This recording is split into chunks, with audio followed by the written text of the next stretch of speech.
s'ils peuvent arriver à décortiquer tout ce qui serait dit dans cette vidéo, ils seraient bien ou ils seraient dans la bonne position de donner des indications comme ils veulent pour la construction de leurs bâtiments d'élevage.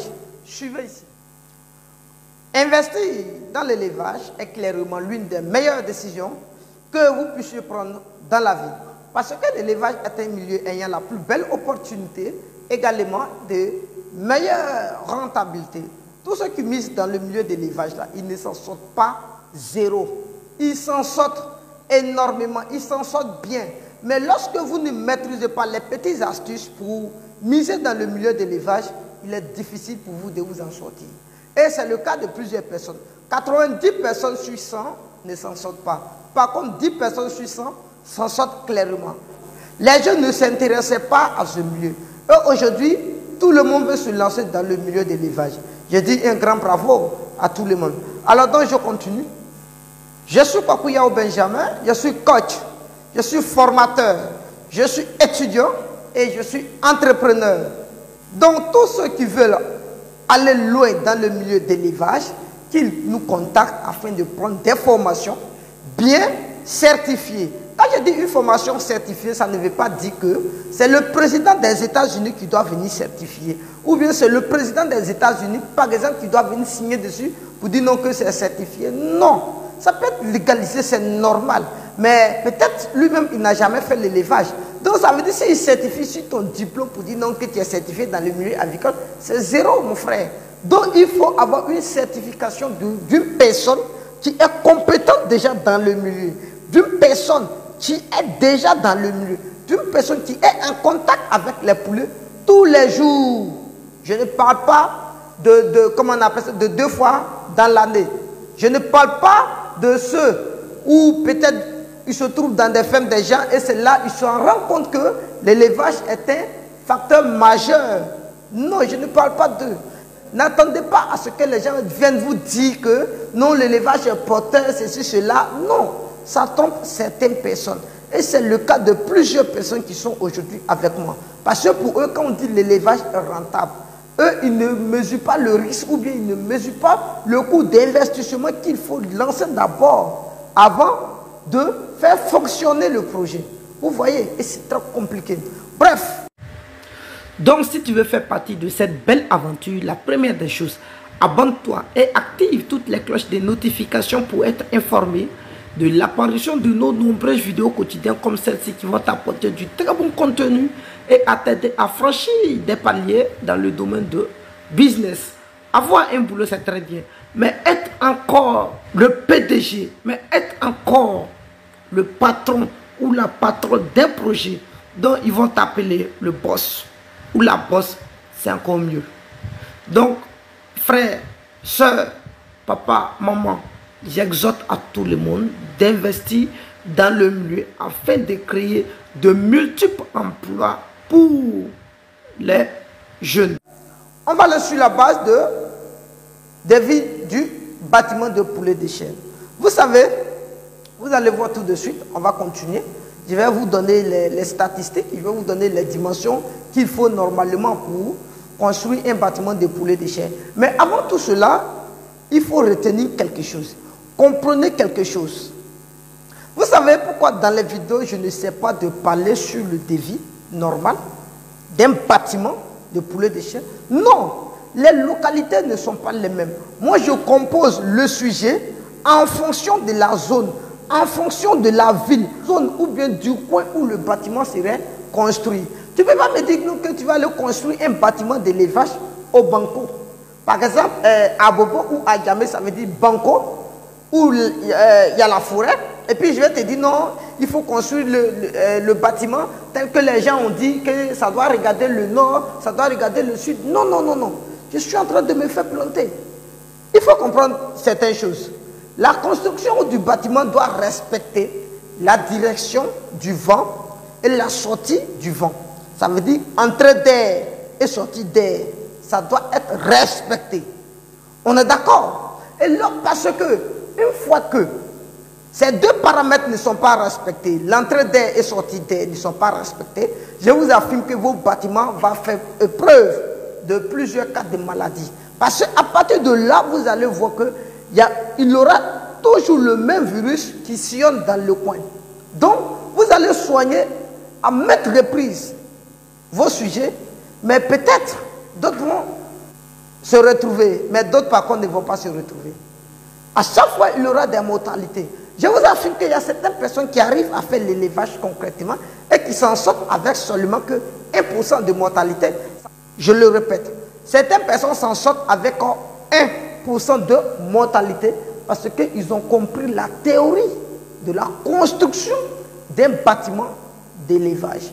Nous ne sommes pas obligés de se présenter dans un centre de formation afin de connaître ce système. On peut être à distance comme certaines personnes le font déjà avec nous. Pas parce qu'on ne forme pas en présentiel, on forme bien et belle en présentiel. Vous voyez, je suis dans une salle de formation où tout est bien équipé. Vous voyez? Ok. Donc en présentiel aussi, voire virtuel. Et la majorité de ceux qui prennent des formations d'ailleurs ne sont pas sur place, ça veut dire c'est virtuel. Ils comprennent. Alors qu'est-ce qu'on fait? Il suffit de nous donner la région dans laquelle vous êtes, où serait située votre film. On est d'accord? Donnez la ville et maintenant à nous de faire ce qu'on va appeler une étude zoning.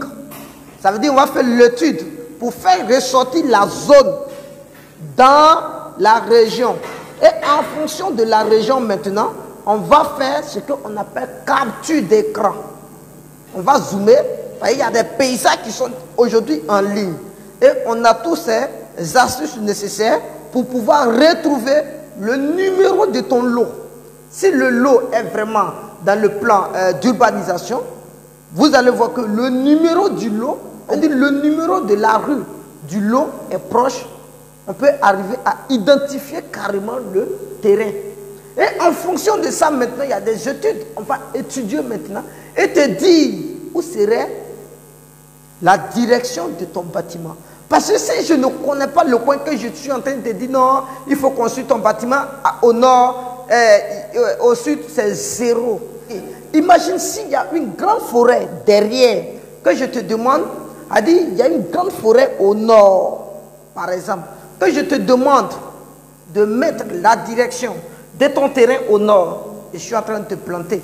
Comment dans la forêt, l'air ou bien le vent va quitter là-bas, souffler le bâtiment? Non, ça ne peut pas. Et si la forêt est au nord, ça ne peut pas. Et si ça est au sud, ça ne peut pas. Pour ça, d'abord, il faut arriver à étudier d'abord l'endroit. Quels sont les obstacles qui sont autour avant de donner la direction du terrain.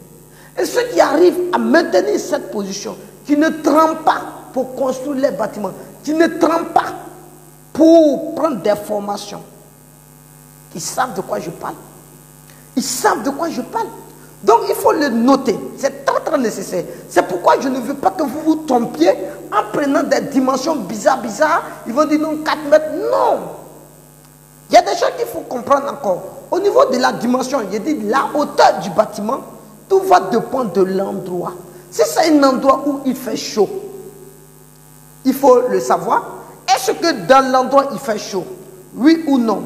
Est-ce qu'il y a ce qu'on appelle un vent dominant dans le village ou bien dans la ville où tu serais ou dans la région où ta femme serait? Parce qu'il y a des endroits où il y a du vent, mais on ne peut pas dire qu'il y a du vent dans un coin et puis tu vas aller construire un bâtiment dont la hauteur fait plus de 8 mètres ou bien plus de 4 mètres.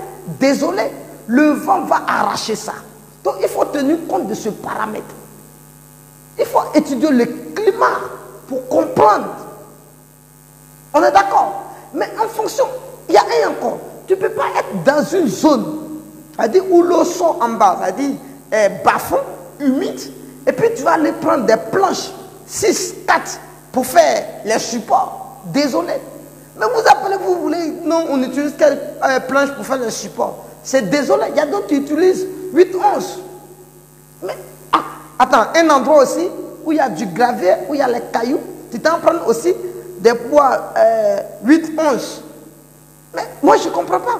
C'est la zone qui détermine ce que tu dois utiliser.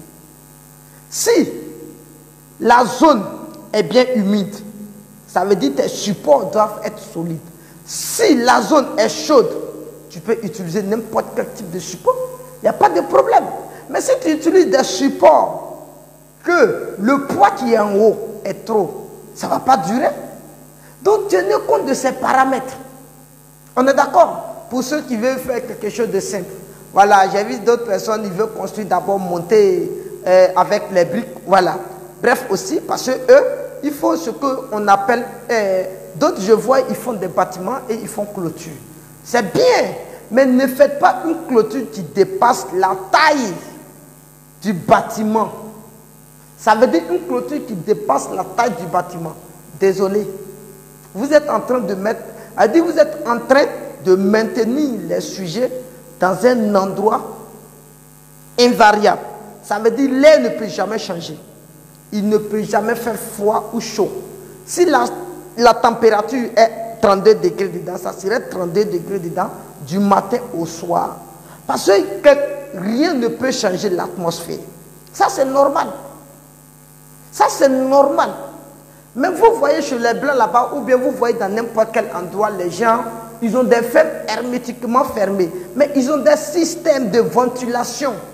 Ils ont ce qu'on appelle système de ventilation. Je vais appeler ça la partie 1, le devis de la constitution d'un bâtiment de poulet de chair, poule pondeuse et autres. Voilà, demain, on va voir la partie 2. Voilà, on va voir la partie 2. Donc, frapper, devis d'un bâtiment de poulet de chair et de poulet de chair et de pondeuse. Partie 2. Vous aurez l'application complète. Vous aurez l'application où tout est démontré. Dans cette vidéo, ici, le temps ne nous permet pas de démontrer. Vous voyez comment je parle, je suis fatigué. Regardez. Je suis fatigué. Regardez. Les gens viennent de partir, hein, vous voyez. On vient d'étudier. Regardez, je suis fatigué. Voilà. Je viens d'enseigner.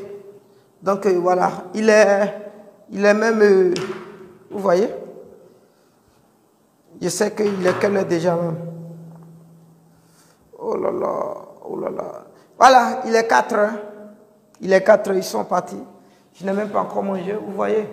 Voilà, donc n'ayez pas peur. Tous ceux qui veulent le cours en présentiel, vous venez, on est là, on va vous enseigner proprement. Et puis voilà, à proprement dit, vous allez vous en sortir. Énormément, sans problème, vous allez vous en sortir. Bref.